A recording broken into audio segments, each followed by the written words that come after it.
Assalamualaikum warahmatullahi wabarakatuh. Perkenalkan, nama saya Alka Queen Katsudada dari SD Negeri 13 Tarutabawan, Kabupaten Ketapang. Kali ini saya akan menceritakan kisah rakyat yang berjudul Tragedi Sungai Batu Panahnyalur, ditulis oleh M. Dardi Dehas. Di jalan tembus antara Sembelamaan dan Telok Para ada sebuah anak sungai yang dinamakan Sungai Panahnyalur. Saat kita masuk ke hulu sedikit, maka ada sebuah batu yang berada di tengah-tengah sungai yang nampak seperti tangkok dan orang yang sedang mengambil anak. Menurut cerita orang tua, itu adalah jelmaan kedua kakak beradik yang sedang menangguk di sungai. Nah, mau tahu tidak ceritanya? Berikut kisahnya. Terkisahlah sepasang suami istri yang bermukim di dekat Sungai Panahnyalur. Mereka sering berladang bersama, berburu, serta menangkap ikan. Suaminya bernama Tupekon, sedangkan istrinya bernama Lenyur. Mereka berasal dari pemukiman kuno di sekitar Bukit Sembelamaan, Kecamatan Nagataya, Kabupaten Ketapang. Saat mereka bermukim di sana, mereka telah mempunyai seorang anak perempuan yang bernama Lisa.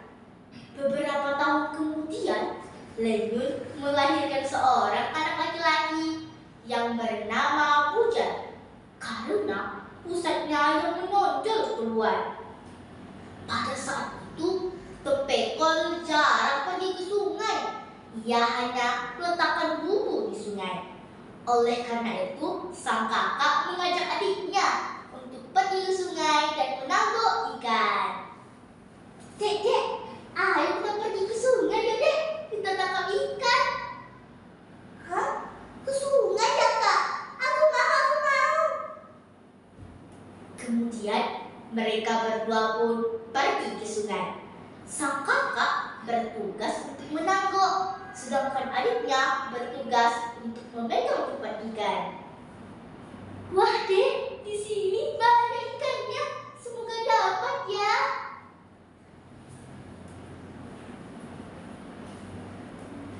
Hah?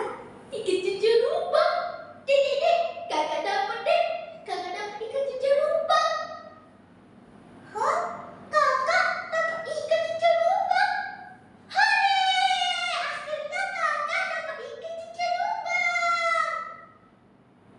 Teman-teman, mau tahu tidak ikan cucu lubang itu seperti apa? Ikan cucu lubang itu sebesar ibu jari, tapi mulutnya sangat besar.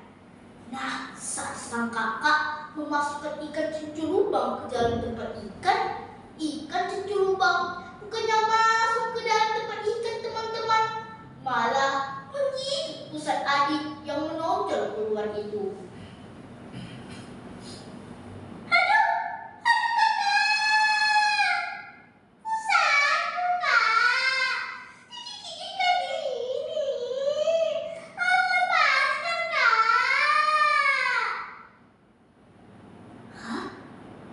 Ikan cucu lubang.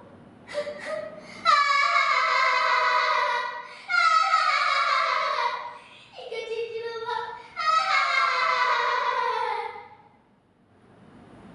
Teman-teman, sang kakak bukannya membantu adiknya, malah menertawakan ikan cucu lubang yang menggigit pusat adik.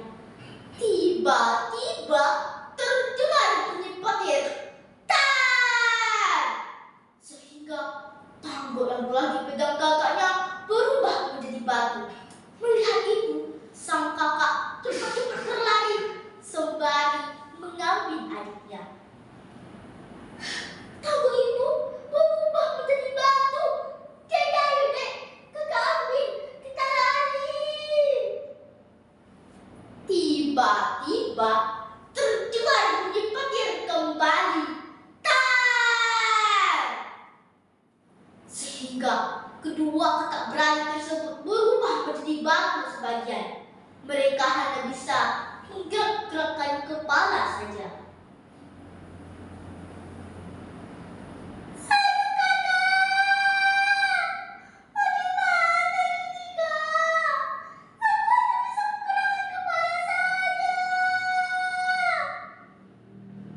Iya dek, kakak juga hanya bisa menggerakkan kepala saja. Ibu, ayah, tolong kami. Ibu, ayah, tolong kami. Namun, teriakan mereka berdua tidak terdengar oleh kedua orang tuanya karena orang tuanya sedang berladang yang tempatnya cukup jauh dari mereka.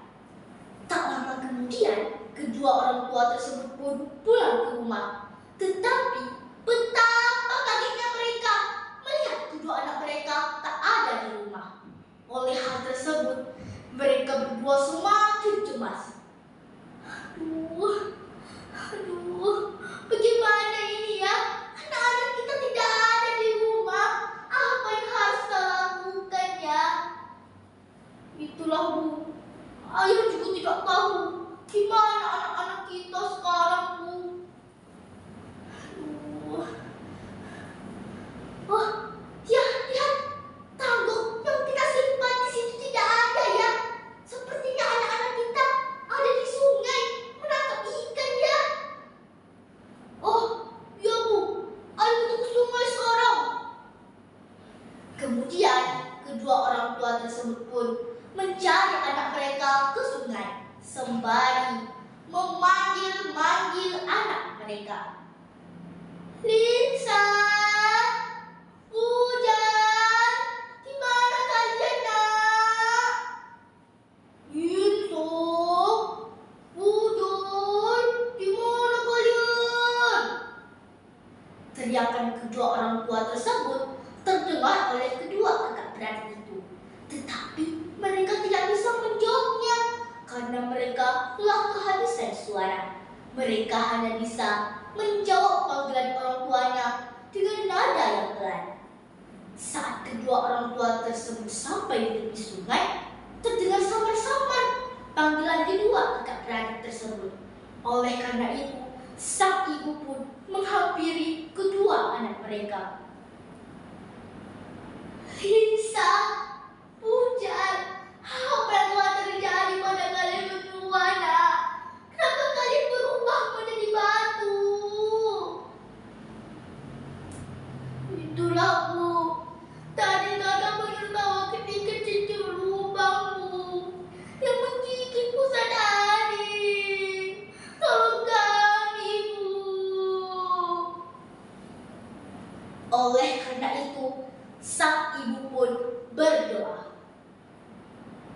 Oh Tuhan, tolong kembalikan anak kami. Tolong kembalikan anak kami dengan keadaan yang selamat. Namun, sebuah letusan petir menyambar anak mereka kembali. Setelah petir tersebut reda, tinggallah seonggok batu yang berupa tangga dan kedua kakak beradik tersebut. Oleh karena itu, warga sekitar tidak berani menertawakan ikan cincurubang takut cimurkai seperti kedua kakak beradik tersebut. Nah, amanat yang dapat kita ambil dari cerita tersebut adalah bahwa kita tidak boleh merendahkan dan menghina sesama ciptaan Tuhan. Demikianlah kisah yang dapat saya sampaikan. Terima kasih. Assalamualaikum.